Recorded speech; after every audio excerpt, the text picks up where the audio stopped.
Welcome to Season 5 of the Lead with Coffee podcast, where we continue the journey into how you can change the culture in your business and your home through simple leadership practices. Grab a cup of coffee and get ready to join into today's conversation. Welcome back to Lead with Coffee. Today we want to talk about a conference we went to last week with the John Maxwell group called Live2Lead. And this was a fun one-day conference that brought in 4 or 5 different leaders and kind of came in and out for about 30-minute talks. And it wasn't too much information, but it was just enough to pique your interest about what books or podcasts or insightful conversation they were having. And we were fortunate enough to take our entire team with. And so today we want to share some of those talks. And then on part 2, we'll dive into one of the speakers, Patrick Lencioni, which we talked about from the Entree Leadership, but we never came back and did a podcast on him. So round 2 of listening to the 6 Working Genius, we're going to do its own podcast because finally we got to complete the test. So David, what were your thoughts? Well, I think it was really great to be able to do this locally and, thank Tom Kereszti for hosting us. This John Maxwell conference happens every year, and it's live in Atlanta, and then they rebroadcast it to 300 sites, and locally Tom had hosted us. Yeah, you know what? None of these speakers were anyone that I hadn't heard before, and I just love the insights that they have, and they're all so different. From John is just incredible when it comes to overall leadership, and then Tim Elmore talking about the generations, Patrick Lencioni with the Working Genius, and then Eric Thomas, who just is such a real down-to-earth leader and kind of in your face, and this is kind of how it is and how you need to change yourself in order to up your game, I guess.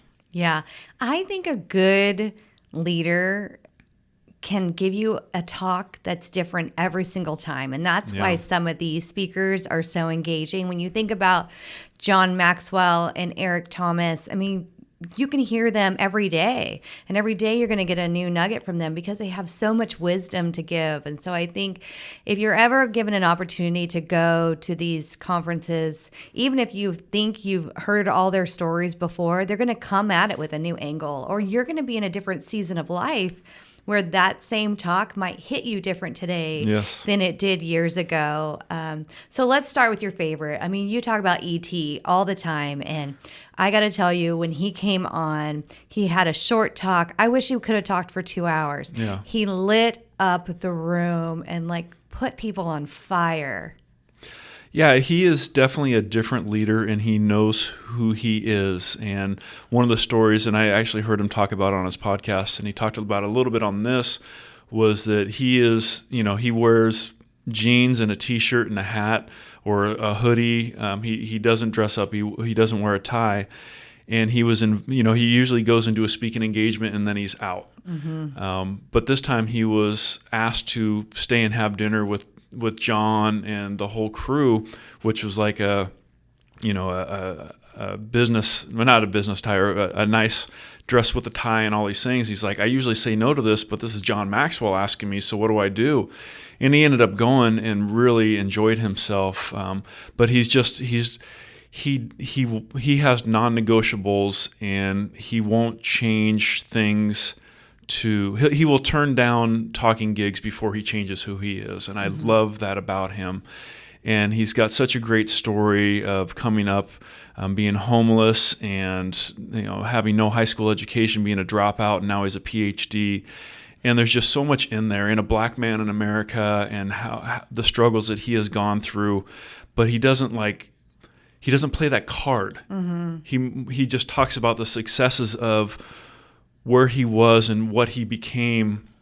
And his new book, You Owe You, is basically saying you don't owe anyone else to, do great in this life and do things in this world. You owe yourself to be the best you can possibly be. And I just love that story. And he's just so motivating and in your face at the same time. And, to go on a little bit more, he started his career at Michigan State talking to college students of why education is important.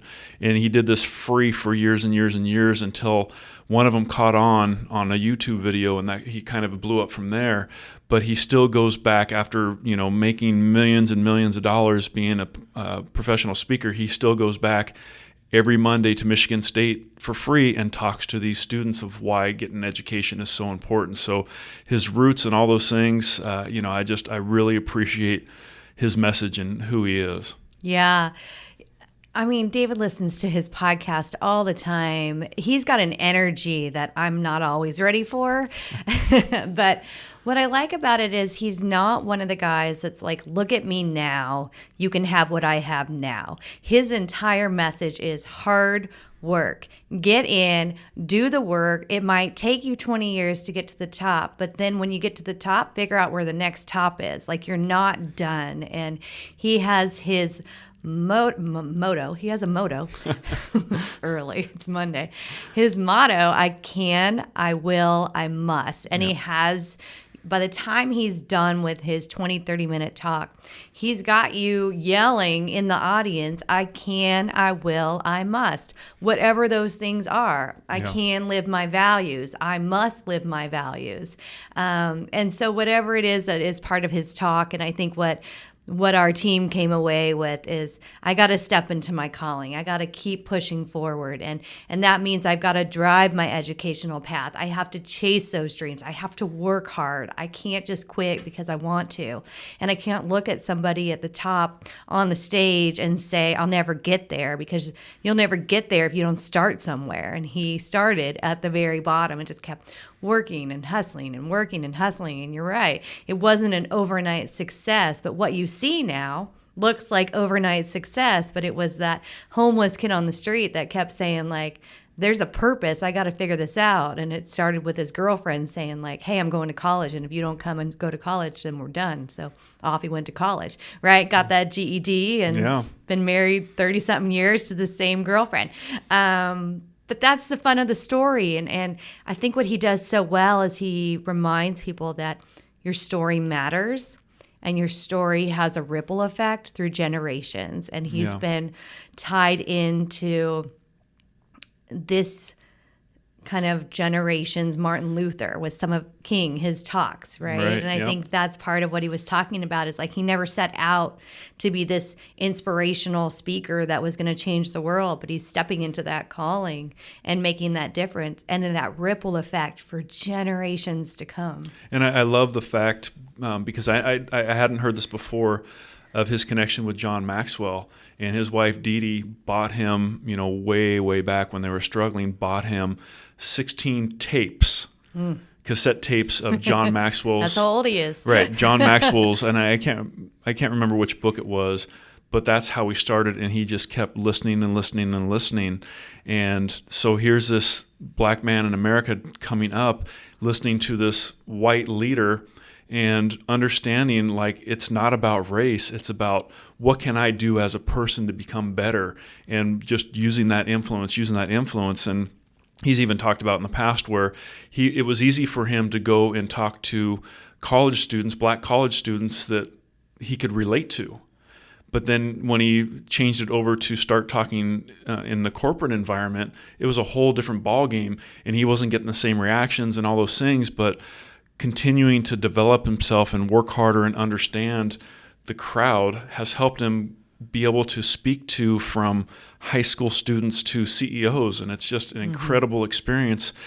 And listening to the same things that I listened to, growing up, John Maxwell and all these things, it's the same guidelines. It doesn't matter who you are, but listening to those same leadership guidelines can really propel you to the next level. And one of the things that E.T. kept saying was, continue to work on developing yourself. Don't plan, don't like, I'm already there. It's like, continue to develop yourself. That's how you're going to get to the next level. Yeah.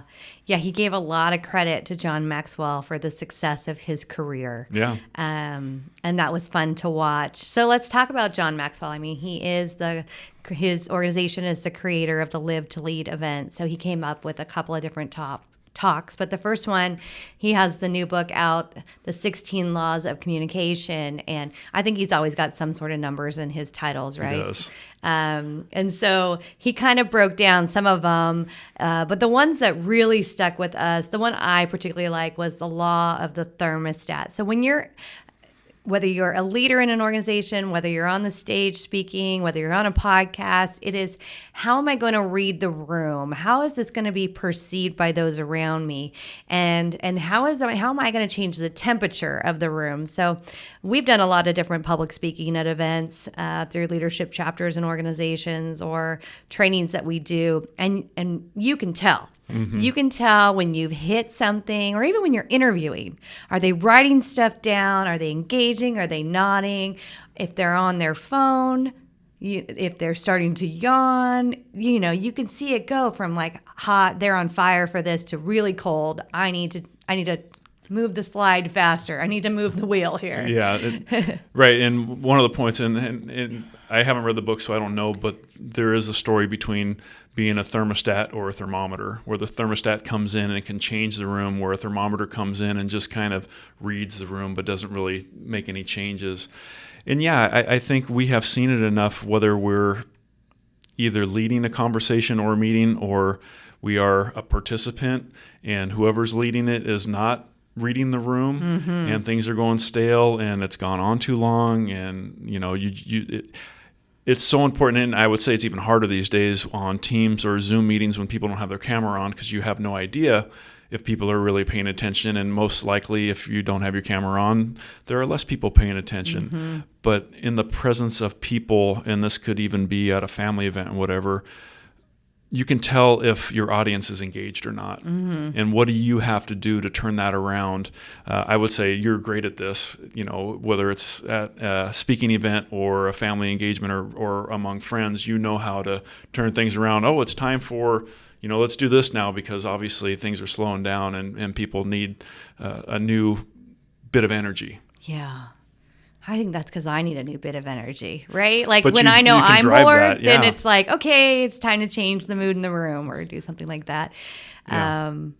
Thanks. Yeah, it's just something that you don't realize you do, but until someone else points it out, you're like, oh yeah, I do decide when I'm ready for something different. Another one that they talked about that I thought was really good, especially if you ever have a drive to be a podcaster or a leader in an organization or a presenter, if you want to communicate on a big platform, is the law of preparation. Mm-hmm. Are you going to wing it, or are you going to work for it? And there's been a lot of podcasts where we've come on and we're like, we're just going to wing it. But truly, we're not winging it. We've got it half written down already. We know what those topics are. We sit at the beginning of the year and we have a list of what we want to go through. Or we've just done something like we just did last Thursday, and we have all this great content that's ready to go. But if we truly just winged it and kind of sat here and we were like, I don't know, what do you want to talk about? We all have listened to those podcasts, right? Where you're like, the first 15 minutes, you're thinking, I just lost 15 minutes of my life and I don't know what to do with that, because I want this to be good, but it's not. Yeah. Well, and I think we can relate to that even more. And I think anyone in business can. Again, going back to a meeting, if whoever is chairing the meeting is prepared, has an agenda, can move from one thing to another, can read the room, that is all the difference of how prepared you are. Some meetings, you might have to wing it. But for the most part, if you are leading a meeting or a job walk or whatever that is, you better make sure that you have all the knowledge of the things that need to be covered. And the topics that need to be answered in order to move a project or whatever you were working on forward, instead of just having a meeting to have a meeting. And we had the podcast Death by Meeting. Yeah. And it truly is death by meeting. If you're going into these meetings that they happen weekly and no big decisions are made and nothing's moved forward. So preparing for the project, the presentation, the meeting is so important, so you can get your questions answered, and whether if they're not getting answered or they got answered quick and you still have 20 minutes until the meeting's over, read the room and know if everything's complete, let the people go. Yeah. Let the people be free, like Moses. I think true leaders are working for it. Yeah. True leaders are never winging it. And we know those ones that claim to be leaders that wing it because they don't have success, or they're looking back halfway through and they're going like, I don't know how that happened. I don't know how my business fell apart. And it's like, well, you were winging it. Yeah. You were just hoping that you could figure it out grassroots and that YouTube was going to teach you how to do financials and payroll and all those things. Like, you can't wing it. You got to work for it. Yeah. You can learn it, but you can't wing it. Right. And I think that was part of it. The other one is really just under the law of communication is get over yourself. It is not about you. And he said it over and over and over. And John Maxwell, he's actually really funny. He is. If you can see him in person, he's so funny to watch. He's relaxed. He's at ease. He's not worried about what he looks like or what he sounds like. And yes, that's from 40 years of being on a stage. And but if you're talking about how to be a great communicator, you are engaging with others for others. Right. You're adding value to them. You're not bringing the conversation to be all about you. And that's a great communicator. Someone comes into your presence and you have them walk away and they just feel like that was amazing. And all they really did was just engage with you and talk about themselves, and you showed interest, and you left them with something, and it wasn't about you, it was about them. And that's the art of the asking questions. And one of the points he made about this was, you are so concerned with what people think about you, but people aren't thinking about you. Overall, they might be listening to you during a meeting or, at a party or at an event, but they're not thinking about you after the fact. Mm-hmm. And so many of us are so nutted up that, what are they going to think? Or, how am I going to present? And his whole point was, you don't have to, because people aren't thinking about you as much as you think they're thinking about you. Yeah, or they're already laughing at you, right? That was that was the other one too. Yeah, like you think they're going to laugh at you. It's like they already are. They already are. And then they've moved on. Right. So you should be relaxed and laugh at yourself, because they might be laughing at you anyways. Yeah. So go grab the 16 Laws of Communications if this is something that you're more interested in deeper diving into. I'm sure it's great. I would like to hear that one as an audiobook. Right. Honestly, as a leader, I think that some of those can get a little dry, but I think the way he tells the story, you need to hear him tell that story. And I think most of his Audible books, he does speak himself. He doesn't have someone else do it, which is great. All right, we got to grab this one, and then we'll come back and tell you. Right. Audiobook, definitely. Okay, the other one that I'm not going to lie, I thought I was going to be really bored with, and it was going to be a long 30 minutes, but Dr. Tim Elmore on There's a New Kind of Diversity was talking about the generations and kind of the defining ages of the generations, from the builders and boomers and busters, and characteristics about them. And I was like, 30 minutes. Oh my gosh, he was so good. So what he did was really talk about the 5 generations in the workforce, which is a different angle than I've heard versus just like, oh, you're a Z or you're a millennial or you're this. So if we think about it, he starts with from 1929 to 2015. That's kind of your span. And from 1929 to 1945, you're the builders. And then from 1946 to 1964, you're the boomers. And what's interesting is the boomers was when all the wars were happening and all the babies were being made. Well, everyone came back from war. Everyone came back from war and had a bunch of babies. So that was why they called it the boomers. And then the one that we both fall into are the busters, which are the Gen X's, the 1965 to the 1982s. And the reason we're busters is because that's when birth control came out, which I never heard that before. No. I don't know if any of this is true, but this is just what he told us. I'm we sure have not is. fact-checked this. So the boomers had all the babies, and the busters were the generation when people calmed down a little bit and found out that birth control was a plausible thing to not have. Well, and Roe versus Wade was the other one. And Roe versus Wade was the other one, which we won't dive into that one too much.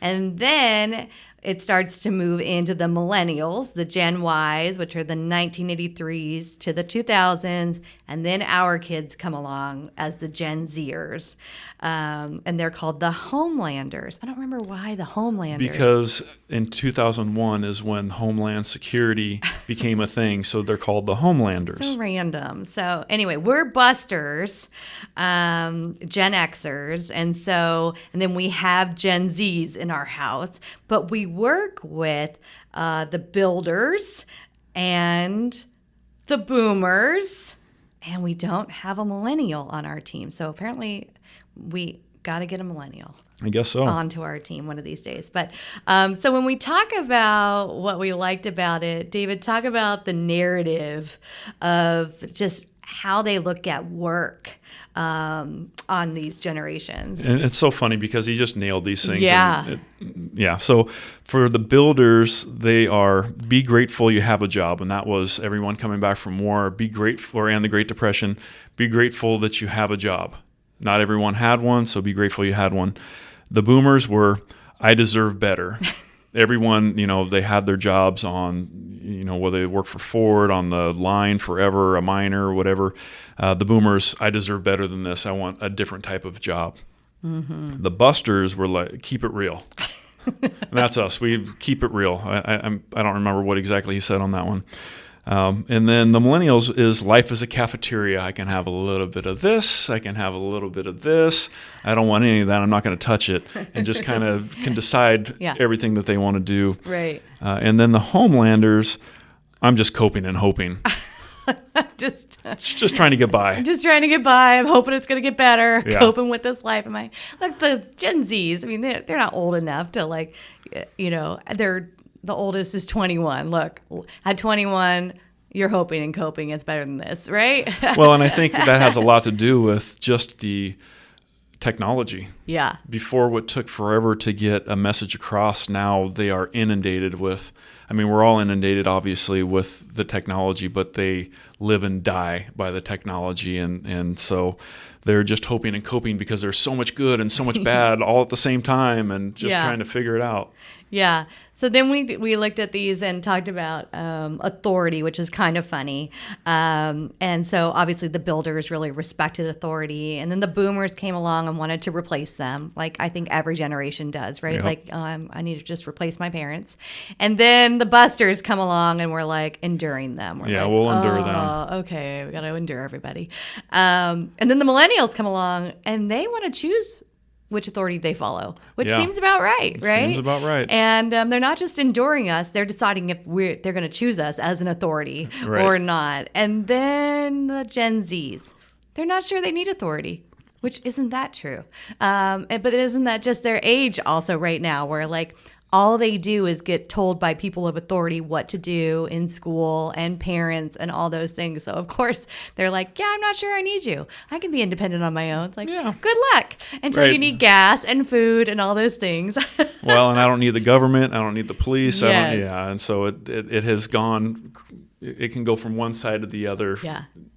With extremes on both ends, and I think we've seen all of that over the last few years. Yeah, the other one is kind of their viewpoints on the market, what kind of consumer you are. Yeah. And so the builders obviously really were focused on goods, and anything that they got was about canning and preserving, and you only bought what you could eat, and there wasn't excess really with that generation, right? And then the boomers came along and their focus was really on services. They wanted amenities and services, and why would you change your own oil when someone will do that for you, right? And that kind of was the era of services starting to come into play. And then the busters, our generation, which I think is so spot on, is we are all about experiences. Yeah. We will spend more money to have an experience if we go out to dinner or travel versus, just consuming something because someone said it was good, right? Yeah, absolutely. And then the Gen Ys really are about transformation. Is what I'm doing going to transform me or somebody else, right? I'm looking for a way to be transformed in what I'm doing, which kind of is in the experience, but it's mind, body, soul more focused than it is on a commodity Right. that I'm having this experience with. And then the Gen Z is just, I want to consume and create, which is so funny because we take our kids on vacation and we are thinking like, we're going to take you to Hawaii. You're going to have this amazing experience. And really their take on it is like, how do I consume and create? How do I consume what I have and create a video on it or create a picture on it or do whatever with it, right? Yeah. And we're like, but you're in this awesome experience. And we're like, and they're over here like, yes, but I can create my own too, Yeah. right? Yeah, and I think, his whole point was you have these 5 different generations that are in the workforce together, and how do you relate? Mm-hmm. And before, at the beginning of this, it was like, millennials, oh my gosh, these guys don't want to work, just push them harder. And now it's more of, well, now we got a whole other, the Generation Z. How do we understand them better? Mm-hmm. How do we spend time listening to them of what they can provide and what their needs are so you can make a successful business? Because again, any business that just does not change and just continues to do the same thing like they always done it are going to become irrelevant. So understanding, if there's that many millennials and Gen Zers in the workforce and consuming product, if you're not offering something that they're going to consume, you're missing out on so many people that are spending money right now. Mm-hmm. And so that was his whole point of how can we build a team where everyone is involved and the mentor-mentee goes both directions and all the things related to that. And I think it's great. I don't think it's easy, but I think it's great. Yeah, I think that you're right. We think about that we have 3 generations just from our family working in the same office. And so when we think about the builder, the buster, and the Gen Z, that's what we have rolling here. And so we're gleaning from David's dad, and then we're looking to our boys who are bringing this technology aspect in and learning how to be drone pilots and editing podcasts and editing video and all these things that are the creative side, the consumable side that we don't really have that skill set for, but they've grown up with it. So for them, they can do something in 5 minutes that would take us an hour of watching a YouTube video to figure out how to do it. And so there is that like learning from each other and really seeing the value that each of us have. And I think it's always harder when you're the younger generation to really want to glean from the older generation. But I would say for us as leaders, our bigger challenge is not gleaning from the older generation. It's gleaning from the younger generation to make sure that they do feel like they're a part of this organization and they want to be here, which is hard. Right. And I think, the older generation, the ones that have figured out how to communicate with the younger generation are that much closer to success, like how your parents communicate with our boys via text. Yeah. It's easy, most likely they're not going to answer a phone call, especially if they're in school or whatever they're doing, but you send them a text, they'll respond right back, and you've created that bond of communication. Yeah. But we don't see that everywhere. Especially a text that says, hey, can I take you to breakfast? And you Seriously. can order unlimited food.